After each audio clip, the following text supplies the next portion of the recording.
All right, good morning, Garden City. Welcome. So good to be with you guys. Special welcome to our live streamers who are hanging out at home. We're excited to have you with us. Just a few things to just remind you of before we really dig in and get going this morning. First thing is offering. We're not passing the baskets, but if you have a gift in hand that you would like to give, we've got offering baskets in the back that are there for you. In addition to that, kids are downstairs, and you can check them in downstairs if you like. If you want to keep your kids with you, you're welcome to. We've got a table in the back filled with coloring things, so families can hang out back there, or adults with limited attention spans, you are welcome to use the tables as well. If I were not here, I would be sitting at the table coloring, so that just to let you know that's where I would be. I would be listening, but I'd also be coloring, so that's available back there. Also, we've got these witty signs that if you need extra space around you, 6 feet is recommended. If you need like 9 to 12, then you feel free to place these around you. It's just a friendly way of saying, please don't sit here. And they are very witty. I just want to draw attention to Paula Kuzman, who's our worship leader, who is also our captain of witty sayings, who came up with these. So Paula, thank you so much for going above and beyond and coming up with the fancy sayings on the signs. Also, just a reminder that the 9 o'clock service is, our intention here is that this is like the precautionary service. We've got people at our church who are at home and they're at the greatest risk. And we've got some people who are at risk but willing to courageously step out because they're in a place where they're able to do that. And the 9 o'clock is the service where we want those individuals to be. We can't promise safety. That's not within our power to do that, but we want to create an environment where the risks are minimized as much as possible. And so with that, we're encouraging masking at the 9 o'clock, encouraging distance. Some of you guys are huggers. Just at the 9 o'clock, just don't go in for hugs just because you don't know. But this is the place where we want people to be comfortable. And we've got masks in the back, thanks to Lisa DiPaolo, who I took one last week, and I've been rocking this since. But we've got masks if you need one. They're right in the back, okay? Also, just a reminder, many of us are doing a read through the Bible in a year. And so how many of you guys are doing that? Anybody? Yeah? So just a reminder that's still going on. And I have been doing it, and I think it's incredible. And I actually started in the Old Testament and just have been working my way through sequentially. Some people are doing it differently, but it is so good to rhythmically, every few years, to just read through the whole story and catch all the things that God is doing. So just a reminder that that's happening. And the DiPaolos actually have a group. If you're not in another small group, we've got a group of people that are doing that together. And if anytime you want to jump in, you're welcome to jump in. Okay, so if you want to join us, where we're going to be in the Bible this morning, we'll be in the book of Matthew. And we're going to start out in Matthew chapter 21. Okay, so to let you know, we're in a new series this morning, but that will make sense here in a little bit. We're going to come back to Timothy, but we're going to do a little mini sermon series here in October, early November. Okay, so when I was a kid, I remember every single day at school, we would start off our school day by pledging allegiance to the flag of the United States of America. And because we did it every single day, it was just kind of the thing that we did. Like, you couldn't go into your school day without starting with the Pledge of Allegiance. And I think I did that all through elementary school and then even into middle school. And I think somewhere around the end of middle school is when we stopped doing that. But how many of you guys grew up that way, that every single day you would start off pledging allegiance to the flag of the United States of America? Okay, so when I graduated, and we were all impressed and amazed that I did. When I graduated middle school, that kind of like ceased to be a pattern for me, right? I didn't then, in high school and college and off into my young adult and adult years, I didn't wake up pledging allegiance to the flag. I didn't continue that practice. But it was probably 5-6 years ago where I was invited to do a chapel at a local Christian school. And I was there, and the kids were coming in, and I had my Bible in hand and my little message to the kids to get them roused up for Jesus in their day and all those things. And everybody was seated on the floor, and I was getting ready for my introduction to come up. And then the school had everybody stand, And then all the kids, put their hand over their heart and started to recite the Pledge of Allegiance to the flag of the United States of America. And I hadn't seen that in years, hadn't been around it. And I'm not making a judgment here, but it just struck me as odd because I'd been so far and so long removed from it. And I just began to think wow, this is, I did this every day growing up. What is happening here in that we are pledging allegiance to a flag of a country, right? And I had my chapel notes here all ready to go, but my mind started to wander into what does it mean to be allegiant to a nation, right? And then something happened after the Pledge of Allegiance to the flag, in that the kids launched into another Pledge of Allegiance, but it was to the Christian flag, which was totally new for me. And so I was kind of it struck me as odd that we were pledging allegiance to the United States, but then I didn't know that there was a Christian flag, and I was having a hard time getting my mind and my heart wrapped around what does it mean to pledge our allegiance to a Christian flag. All right, and then so my mind is racing, and I'm just perplexed and trying to get my wits about me, and then I had to stand up in front of these students and talk about something totally different, right? We're in a new series, and the series is entitled Seek Ye First. And the thought behind this is the question, to whom should we be pledging our allegiance? And it's fitting that we would do a political series here in what may be the most tumultuous political campaign that we have seen ever in our country. I'm sure there have been worse, but for those of us that are alive now, this seems to be the craziest, right? So we're just going to lean in over the next 3 to 4 weeks. We're going to lean into politics, and we're going to look at what Jesus says about political life and about allegiance and about all things related, right? So there's 3 words that if you don't understand these 3 words, you're not going to understand what we're talking about this week. And here they are. The 3 words that are going to be very important for us are authority, allegiance, and fruit. Okay? And we're going to see this in several stories that we're going to look at this morning. Authority, allegiance, and fruit. Okay, now the real passage that I want to get to is actually later, right? We're going to get there later on this morning. But in order to understand the place that we're going to get to, we have to understand it in its context. And in order to understand it in its context, we have to look at the things that come before it. Okay, so we're going to look at some things that come before the real passage that I want to talk about. We're going to meander our way there, but I think that by the time we get there, we will understand these things, which will unlock the passage that I really want us to lean into, and then the next several weeks, we will build off of that. Okay, so Matthew chapter 21, we're going to start in verse 12, and Jesus is right towards the end of his ministry, and he is headed into Jerusalem, and the first thing that he does is he heads to the temple. Okay, so here we go. Matthew 21, starting in verse 12. And Jesus entered the temple and drove out all who sold and bought in the temple. And he overturned the tables of the money changers and the seats of those who sold pigeons. He said to them, "It is written, 'My house shall be called a house of prayer, but you make it a den of robbers.'" Okay, so when Jesus comes into Jerusalem and makes his way to the temple, what Jesus is doing is he's actually heading home. And he refers to it as his home. What does that mean? Well, remember, the temple is the place where heaven and earth intersect. The temple is the place where God dwells, and then people come into proximity with him. We've spoken about that quite a bit here. Right? And so Jesus comes to his home, the temple, the place where God and man intersect, and his house is an absolute wreck. It is in shambles. Particularly, it's in shambles morally speaking. Right? Last week, remember, we talked about character. Character is lacking in the temple.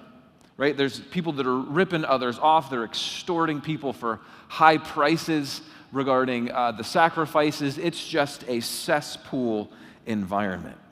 Now, it's interesting that the temple is the one place on earth that you would expect to find deep character and high morality, because that's where God is dwelling with people, and then the culture permeates out from that place.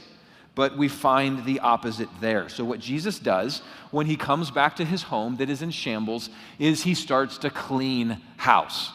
And he flips over the money changers' tables. He starts clearing everybody out.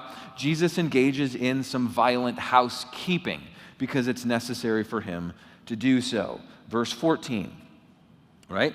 Then, and the blind, those who can't see, and the lame, those whose bodies aren't working very well, they came to Jesus in the temple, and he healed them. But when the chief priests and the scribes saw the wonderful things that he did, and the children crying out in the temple, "Hosanna to the Son of David," they, the religious leaders, were indignant. They were furious. Right? So it's very interesting here that the blind and the lame are drawn to Jesus, and the chief priests and the scribes, the religious leaders, are furious at Jesus. Right? In literary circles, this is what we would call a reversal of expectation.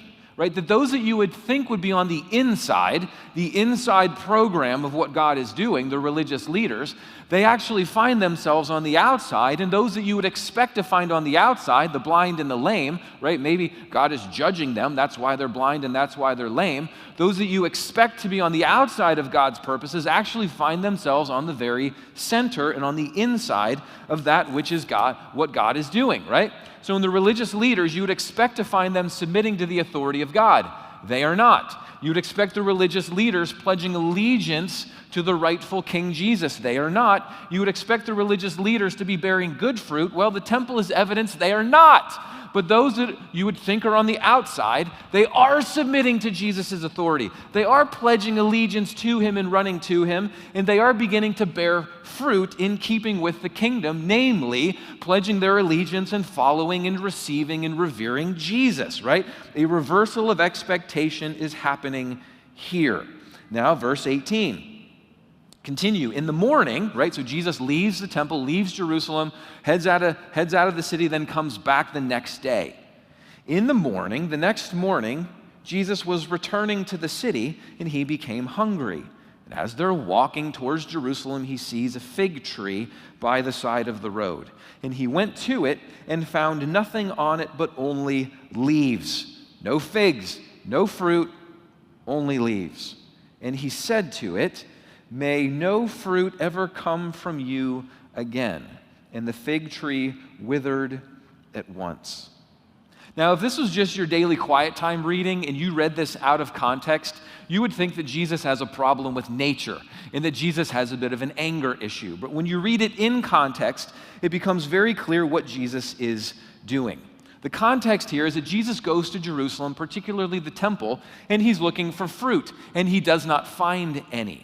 Right? And so the next day, upon this scene, he comes upon a fig tree, and Jesus is yearning for fruit. There's no fruit there. In not seeing fruit on the fig tree, what Jesus does is he pronounces a curse and a judgment on the fig tree. What Jesus is ultimately doing is he is pronouncing judgment on his people for not bearing the kinds of fruit that you would expect if they had their allegiance to their Father, if he were really their authority. Right? This is a judgment scene.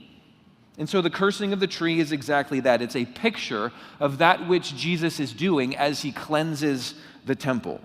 Now the question is, on whom is Jesus pronouncing this judgment? Remember, right, we're in a season here in Matthew of a reversal of expectation. On whom is he placing judgment? Then verse 23. And when he, Jesus, entered the temple, the chief priests and the elders of the people came up to him as he was teaching and said, "By what authority," it's one of our words, "Jesus, by what authority are you doing these things? And who gave you this authority?" Right, the religious leaders are saying regarding the temple, Jesus, this is our domain. This is our house. We belong here. We're the authority structures here. Who are you? Meaning, you don't belong here, you need to get out of here. So the religious leaders are rejecting the authority of Jesus. They're not pledging their allegiance to him, and the fruit that we are seeing in the temple is evidence of all of this. And upon these people, Jesus is pronouncing judgment. Now, from this place, right, we're going to just weave through some stories here real quick because Jesus begins telling some parables, and all of these parables are essentially saying the same thing, and we've just laid, or Matthew, I should say, by the Spirit of God, has just laid the groundwork for what Jesus wants all of us to see, and we all need to grapple with this, and this may be uncomfortable for us, but remember, Jesus disciplines those that he loves, right? So we need to receive this, and we need to be open to this, okay? Now, the parables start in verse 28, and we're going to start cruising through here. Here we go. Here's stories that Jesus begins to tell, essentially saying the same thing that he's already said. Jesus says this, what do you think? Speaking to the religious leaders, they're there, and everybody else who's listening. What do you think? A man had 2 sons, and he went to the first and said, "Son, go and work in the vineyard today." And the son answered, "I will not. I will not go to work in the vineyard today." But after he said this, he changed his mind, and then he actually went and he worked in the vineyard. Verse 30. And the father went to the other son and said the same thing. And the other son answered, "I will go work in the vineyard, sir." But he actually ended up not going to work in the vineyard. Which of the 2 did the will of his father? The one who said, "I'm going to go work," but didn't, or the one who said, "I'm not going to go work," but did? Well, the religious leaders, those listening, said, "The first."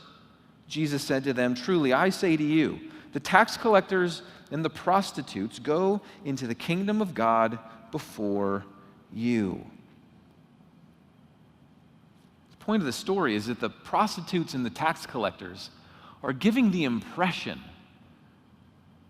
that God is not their authority, that they have not pledged their allegiance to him, and they're not bearing fruit in the kingdom. Their lifestyle declares, seemingly almost verbally, that they are not following the Lord. But remember, reversal of expectation. When Jesus actually shows up on the scene, the true king, what are the tax collectors and the prostitutes doing? Well, they're flocking to him.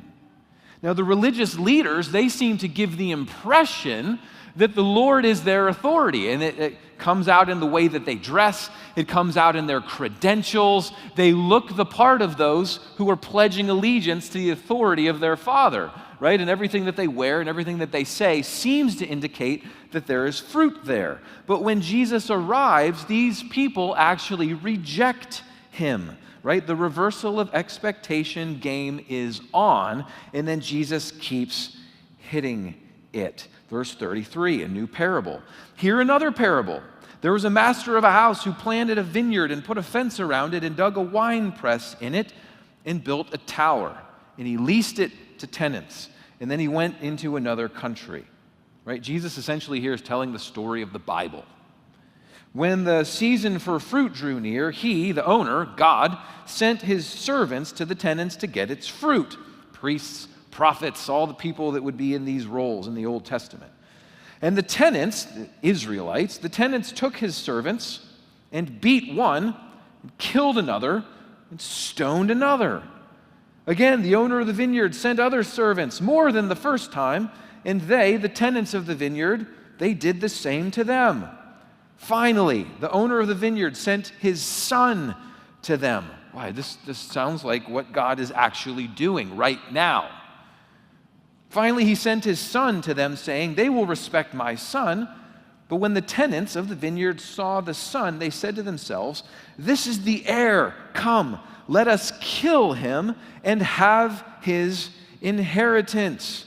And they took him and threw him out of the vineyard, and they killed him. The fruit reveals who the authority is for these tenants in the vineyard. They're actually seeking to kill everyone that the owner sends to them, and they've actually now killed the son of the owner. They are not honoring the owner of the vineyard as their authority. They're not allegiant to him, and the fruit, killing everybody, is evidence of that. And Jesus is saying, this is exactly what you are doing right now. You've taken over the vineyard, you've taken over the temple, and you've driven God out. You're not receiving the rightful king. Then Jesus says this in verse 43, "Therefore I tell you, the kingdom of God will be taken away from you and given to a people producing its fruit, right? So Jesus is looking for fruit, and fruit comes from those whose allegiance is to him because he is the authority over all things. Verse 45, when the chief priests and the Pharisees heard his parables, they perceived that he was speaking about them, right? Congratulations, leaders, for perceiving that Jesus is speaking all of this about you. You finally entered into an understanding of that which Jesus is saying. Now the question is, are you going to receive this or not? And then in chapter 22, essentially Jesus tells one more parable saying the same thing. Jesus tells a story about a king who has a son who's getting married. And the king is pumped, and he throws this massive wedding feast. And he invites all the people that you would expect a king to invite to the wedding feast of his son. And you would expect that the king, who's the authority, that has a bunch of subjects who've pledged allegiance to him, that the fruit of this would be that in this particular scenario, when a feast is thrown, that these subjects would come and enjoy the wedding feast. But Jesus says, here's the strange thing in this story, none of the people who the king invites come to the party. They've got jobs to do and they've got other things to attend to. It's just not a big thing for them. They don't care about the wedding feast, right? And that says something because they're not coming to the wedding feast. It says something about whom their allegiance is to and who their true authority is. It's not the king. And then from that point, Jesus says, well, then the king, who's got this party to throw, then, right, sends out messengers as servants and says to anybody and everybody, come on in. I've got this wedding feast. I've got this party, and I need this thing to be filled up because the party is going to happen, right? And so here's the point of all of this. Those who were invited to the party, those who you would expect to be there did not choose to come. And then the others who you would not expect to be at the party, they actually show up. Same variations on a theme. The religious leaders, you think they're on the inside, they think they're on the inside. Everybody thinks they're on the inside of what God is doing, and Jesus says they're on the outside very clearly. And those that are on the outside, the lame and the blind and the tax collectors and the prostitutes, they're the ones that are actually coming into the party that God is throwing in Jesus, right? Reversal of expectation here. Now, in verse 15, we finally get to the passages that I really want to talk about, but we needed to understand it in context here or we'd miss some things.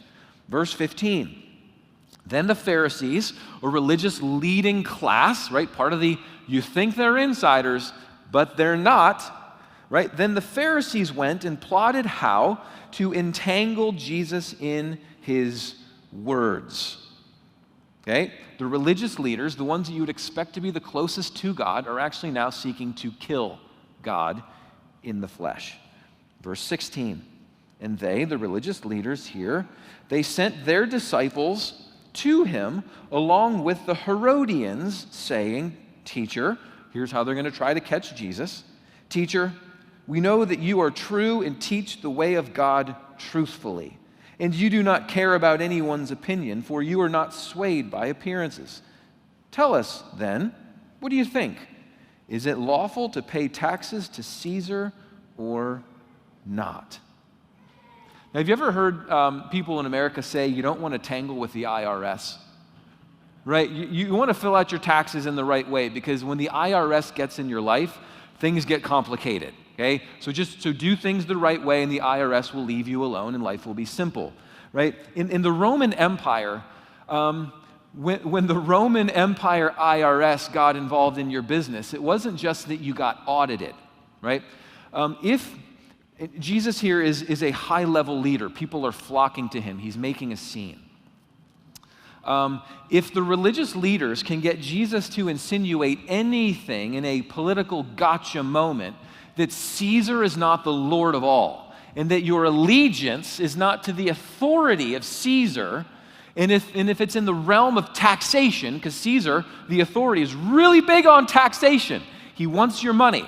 And if he thinks that there's anyone out there who's saying that you ought not give him his money, then what's going to happen is you're not going to get audited. You're actually going to find yourself on a Roman cross, and your life will be taken from you. Because that's what the empire does, right? You do not mess with taxation regarding the Romans, or your life is on the line, which is why the religious leaders are seeking to trip Jesus up regarding who is really the ruler here, right? Regarding Caesar and taxation and authority, because if Jesus misses his words, then the religious leaders will do what we do in our political environment. They'll take something that Jesus says out of context, throw it on the cover of the New York Times or the USA Today or whatever, and then we'll just let the political machinations work and Jesus will ultimately be killed. This is what the religious leaders are seeking to do. They want Jesus gone, and they're going to use the Romans to take care of their dirty business, right? Is it lawful to pay taxes to Caesar or not? Here we go, verse 18. But Jesus, aware of their malice, right? Jesus sees down to the heart. It's not hidden from him. But Jesus, aware of their malice, said, "Why put me to the test, you hypocrites? Here's the truth." And he says this, "Show me a coin for the tax." And they brought him a denarius. And Jesus said to them, "Whose likeness and inscription is this on the coin?" They said, "Caesar's." Then he said to them, "Well, therefore, render to Caesar the things that are Caesar's, and to God the things that are God's." And when they heard it, the religious leaders who were trying to kill him, when they heard it, they marveled, and they left him, and they went away. And now finally, the authority of the religious leaders has been identified. It's finally now become clear to whom the religious leaders are pledging their allegiance to, because now finally we see the fruit for what it is. Verse 16, the followers of the Pharisees that are coming to trip Jesus up, who do they show up with? Verse 16, and they sent their disciples, the religious leaders sent their disciples to Jesus along with the Herodians. Who are the Herodians? The Herodians are the political party of Herod. Who's Herod? Herod is a provincial territorial leader in the hierarchy of the Roman Empire. And the Herodians, actually, they're like, hey, we think Herod is awesome. Some historians believe that the Herodians thought that Herod was actually the Messiah. That Herod was the one who was going to come in the line of David and sit on the throne of Israel and bring peace and thriving and joy and flourishing. Now, if you know anything about Herod, you know that Herod was a messed up guy. He was wicked down to his core. Like, he murdered all the babies 2 years old and younger because he saw a political rival on the horizon. Like, Herod is a wicked individual, but the Herodians love Herod. They want to see Herod lifted higher. They want to see Herod's territory expanded, because as they allot themselves with Herod and are pro-Herod and Herod's rule grows, well, good things happen to them too. Their pockets get filled and their power gets more pronounced. So the Herodians are just into the Herod thing because it serves them, right? Now, here's the interesting thing, that regarding the religious leaders, they've got the Herodians on speed dial. Anybody remember speed dial? I don't know if that's a thing anymore, right? But the Pharisees, they call up the Herodians, and it's like, now it's time to work with them. Like, they've got a cordial working relationship with the Herodians, and now they're going to become bedfellows in this co-plot, because the Herodians don't want to see a political rival to Herod on the scene, and the Pharisees obviously hate Jesus. So now these guys are getting in bed together, and they're teammates in getting rid of Jesus. And then in verse 19, right here, the fruit comes out again, right? The religious leaders are partnering with Herodians, and Jesus then, right, gets them again here in verse 19 when he says, "Show me," religious leaders who are trying to trap me, "show me a coin for the tax." You want to know if I think you should give taxes to Caesar or not? I'll answer that question maybe. "Show me a coin for the tax." And they brought him a denarius, and Jesus said to them, "Whose likeness and inscription is on this coin that you've just produced for me?" And they say, "Caesar's." Caesar's likeness is on the coin. Interesting, because we just came off of the temple cleansing scene where the religious leaders are extorting money from people so that they can deepen their pockets with what? With images of Caesar. they're selling out their countrymen, and they're using forgiveness and sacrifice, and they're using the temple, the place where God and mankind intersect. They're using that to fill their pockets with Caesar's likeness, so that when Jesus says, hey, you want to talk about taxation and Caesar and what should we give to him? Show me a coin. And all these religious leaders are like, well, my pockets are filled with them. Let me see if I can just grab one. Right? And then in this scene where the religious leaders are bedfellows with the Herodians, and they've got Caesar's image all around them because that's what they're about, Jesus says this, right? Here's my answer. Give to Caesar which is Caesar's, and give to God that which is God's. And what Jesus does, he just drops the mic. And everybody goes home because they have nothing left to say. Because the fruit, they're aligned with the Herodians, and they've got Caesar images in the form of coinage all about themselves. That's all they're about. The fruit reveals to whom their allegiance is to. Their allegiance is not to the Father. It's not to the creator and sustainer of the heavens and the earth. It's not to Jesus. That's not to whom their allegiance is. No, their authority is actually something very, very, very different, right? And the religious leaders, it becomes clear that their authority is Caesar, that Caesar's empire has become the cosmos that they are happily swimming in, and God has been squeezed out because Caesar and Caesar's way and Caesar's truth and Caesar's life have become so attractive to them that there is no space for Jesus' way and Jesus' truth and Jesus' life. And it's clear to everyone. Now, here's the danger. That if we're going to, right, so when you read the scriptures, we have to read it in the way that they are written. And as we read this, we have to be very mindful that we not be the ones for whom a reversal of expectation is working against. Because we're here at church on Sunday morning and we're watching the live stream. We could be doing a whole bunch of different things. And maybe some of us are giving money and we're tithing and we're seeking to do good things, right? We give the impression, like the religious leaders, because of some fruit that we could point to, that Jesus is the one whom we are allegiant to because he is our authority, right? But the reversal of expectation is always unexpected, as it is here for everyone who is listening to this in this moment where Jesus gets them, and he gets them good, and he reveals the truth.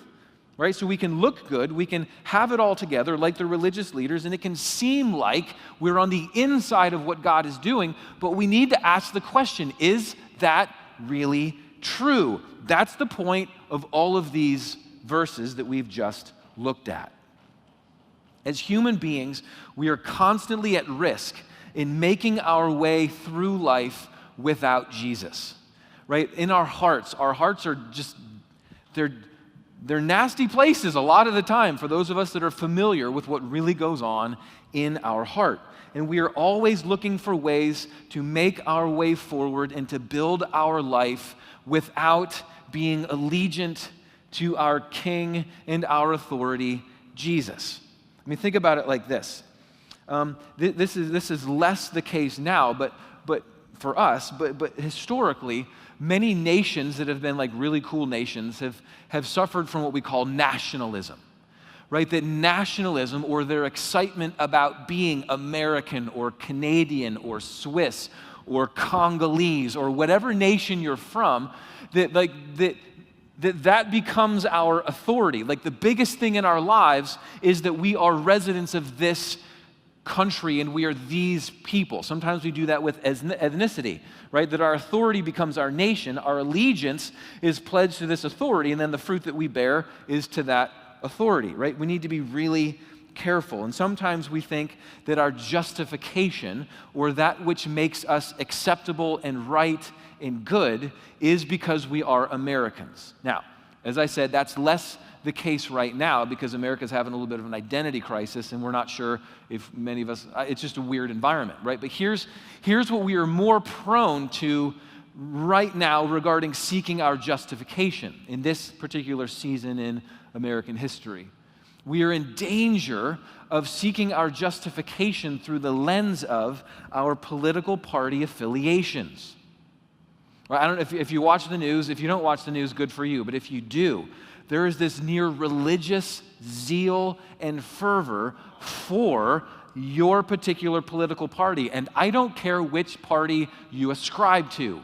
But it's right. It's as if in this season that we see the prime authority in our lives is our political party, and we're pledging allegiance not to the flag of the United States, but pledging allegiance to the Republicans or the Democrats or the whoever, right? And the fruit of that is all around us. We have a sense that because we have chosen the right political party, that makes us justified and acceptable and pleasing. And because of that, we're good and everybody else is bad. And if that's you, then you better watch out because the reversal of expectation is coming. And Matthew would rather us see that now than later, right? This is a checks and balance now so that the reversal of expectation doesn't happen to us later, right? So regarding justification, be very careful that you do not think that you are right and acceptable and good because you have chosen whatever political party you have chosen, and you are uniquely right and everyone else is uniquely wrong. If that's you, a reversal of expectation is coming for you, and it's not good when that happens, right? We're constantly at risk at making our way forward without Jesus regarding justification. Also think about identity. Identity, like who we are and how we see ourselves. It seems as if in this season that people primarily see themselves as Republicans or Democrats. That's how we imagine ourselves through the lens of our political ideology. We need to be really careful that we do not do that, because what Jesus says is, he says, render unto Caesar that which is Caesar's, and render unto God that which is God's. And essentially what Jesus is making here is he's making a contrast between big and small. Between big and small. Meaning that God deserves our big, and your political party affiliations deserve your small. Whereas oftentimes we like to flip that. So what that means is, right, whatever government leaders you're for, maybe you're for the left, maybe you're for the right, I don't care. But whatever government leaders you are for, what Jesus is saying is that they deserve your small. Meaning you can vote for them. That's great. Cast your ballot. That's small. If you want to put a sign in your yard, that's cool. That's small, right? That's appropriate. If you want to give some campaign time to your favorite political leaders or your political party, I'm sure that's fine too, right? We could fit that under the category of you giving that your small, right? But now in contrast, what Jesus deserves, he deserves our big, meaning that Jesus deserves not just a vote or a sign in the yard or some campaign time.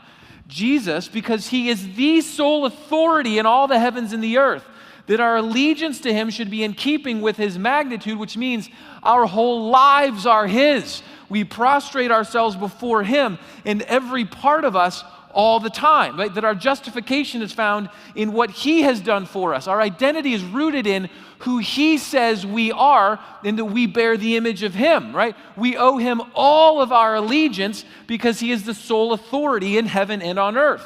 And when we do that, then we'll start to see a certain kind of fruit that comes from that, right? Give your political party your small and give Jesus your big. Render unto Caesar that which is Caesar's. Give him some coins. That's what the Romans say. Do it. But give God your everything. Give him all of it. And then give Caesar a bit. That's how this thing works. But what we are prone to do is we want to give Jesus a little small trinket, side note, maybe give the impression that there's more going on there than there really is. We want to give Jesus our small, and then our big is something else. It's our political party, it's our country, it's our ethnicity, it's our whatever it is for you, fill in the blank.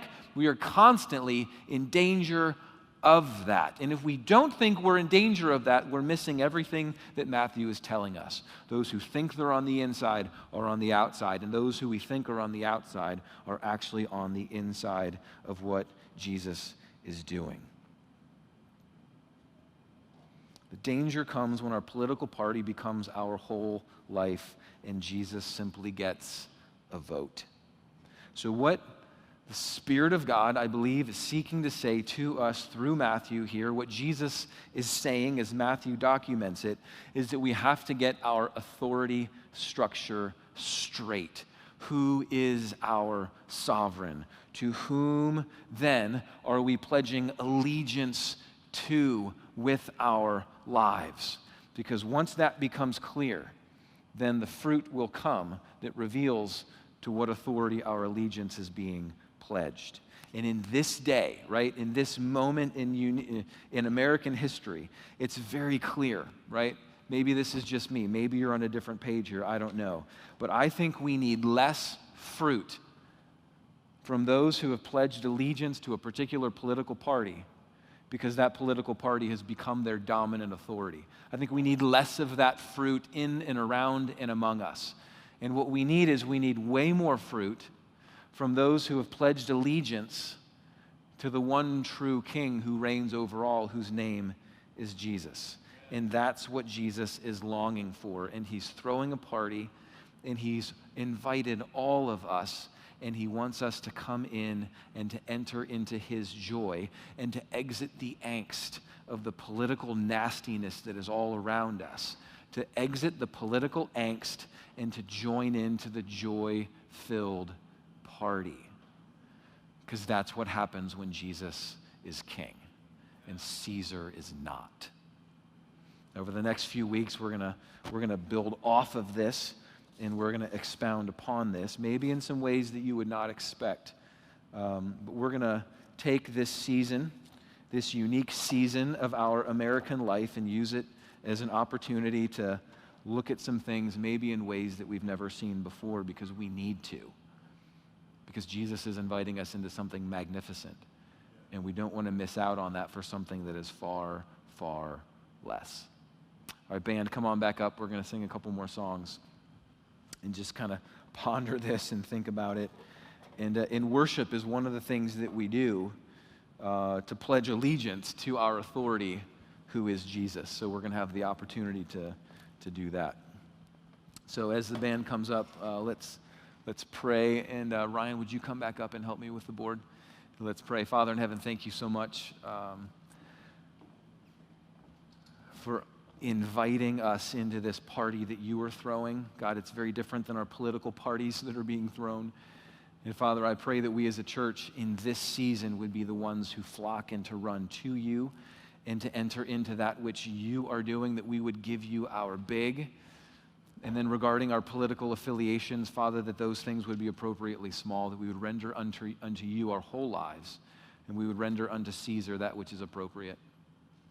Help us to give you our big and to give our political party and our country and all of these things our small, so that we might be seen as and evidenced as fruit bearers before you. Thanks for loving us enough to invite us into this. In Jesus' name, amen.